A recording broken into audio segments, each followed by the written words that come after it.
Welcome back. I hope you enjoyed your engagement afterglow, and if you did, you've handled the easy wins. Now it's time to translate that joy into actionable planning. And if you missed the first video in this series called The Engagement Afterglow, 7 things to do before you start your wedding plan, link it in the description box below. Do yourself a favour, watch that video and then come back here, it'll make much more sense. So the biggest mistake that couples make is starting to browse before they've set their own rules. Without rules, you'll end up overwhelmed by Pinterest boards and over budget from impulse browsing and really disappointed. But I've got you.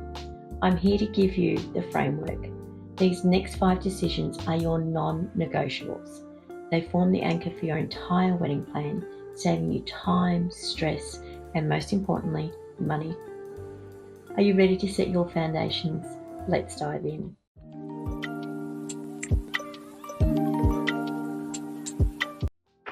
Hi all, I'm Leeann Cook. I'm your Melbourne Celebrant and online wedding planner, and I've seen firsthand this is where most couples go wrong. They jump straight into planning without taking time to set their anchor points.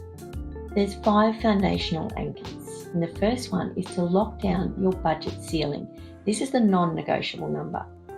So first up, it's the toughest conversation. Lock down your budget ceiling. This is the number you absolutely cannot go over. Start by figuring out all your funding sources. Who's contributing? Get specific, confirmed numbers. Add them all up, then immediately subtract 5 to 10%. This is for the oh crap fund. That covers hidden fees and surprise costs. And if having those money chats make you cringe a little, don't worry, I've got you. I've made a full video on how to handle those tricky conversations, from asking parents who's contributing to what your bridal party covers in terms of their own outfits, their hair, their makeup. I'll link that video below so you can watch that one next. So after you've deducted your 5 to 10%, what's left?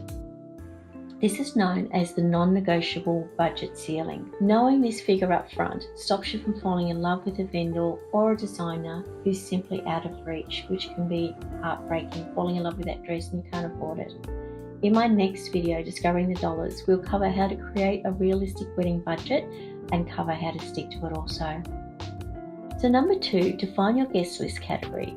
This is the guest count anchor. The guest count is the single biggest budget driver. Don't name names yet, just choose a category. Are you looking for something intimate, so under 50 people, something medium, say up to 120 people, or something large, 120 plus? Your anchor tip, commit to this category.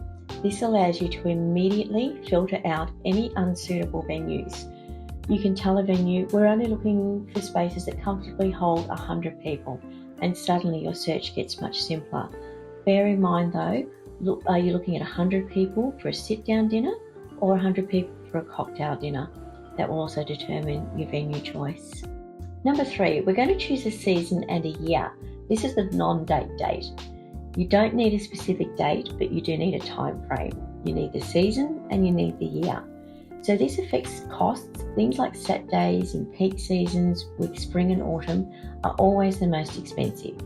If you're looking to save money, if that's key, look at new trends which are emerging, like midweek weddings. If you give enough notice with save the dates, those who really want to be at your wedding will be, trust me. Or perhaps also Fridays, Sundays, or even the middle of winter. Also check your vibe factor. Do you want a lush spring garden wedding, or do you want a cozy winter event with mood lighting? Your action step is simple. Decide on your year and a preferred season. So for example, we aim for autumn 2027. This allows you to lock in those highly sought after venues early. My hot tip, before you lock in your season, check what else is happening around your venue. Public holidays, concerts, or big sporting events can throw a spanner in the works. Things like taxis and Ubers and accommodation might be 1, hard to find, 2, super expensive, and 3, cause major traffic delays if your wedding's nearby. All things worth factoring in when choosing your wedding season and that all-important date. Number 4, prioritise your top 3 must-have. These are your splurge zones. So we're going to prioritise your top 3 must-haves. Since your budget is finite, unfortunately you can't have anything. I'm sorry, I'm here to give you the bad news, but we can't have everything. So go back to those 3 vibe verbs from the exercise that we did in the Engagement Afterglow video and ask yourself, which elements of the day will deliver those words? If your vibe is fun, party, delicious, then splurge on catering, the band and the bar. If your vibe is intimate, romantic and classic, then splurge on photography, styling and of course your celebrant. By committing to your top 3 splurge zones now, you give yourself permission to spend generously there, knowing you'll be ruthless in saving on everything else. Number 5, research your ideal venue type, so the setting. Finally, before you book a single tour, research your ideal venue type. This is the single largest line item and dictates everything. We've got 3 main categories. You've got your all-in-one venue, which is simplified, less hiring, but less customized. You've got a blank canvas venue, which is creative, total creative freedom, but more logistical work. And number 3, you've got a restaurant or bar book out, guaranteed great food, but limited capacity. Decide which category fits your budget and your appetite for planning work. Not all of us are planners. This prevents you from wasting time on tours that don't match your vision or falling in love with a venue that you simply can't afford. You did it. These 5 decisions, your budget ceiling, your guest count, your season, your top 3 splurges and your venue type now form your planning template. Every conversation, every piece of inspiration and every decision you face must pass the test of these 5 anchors. I hope this helps you move past the panic and into confident planning. If you're ready for more stress-free wedding advice, head over to my website, leeanncook.com, to grab my free planning guides and checklists. The links are below.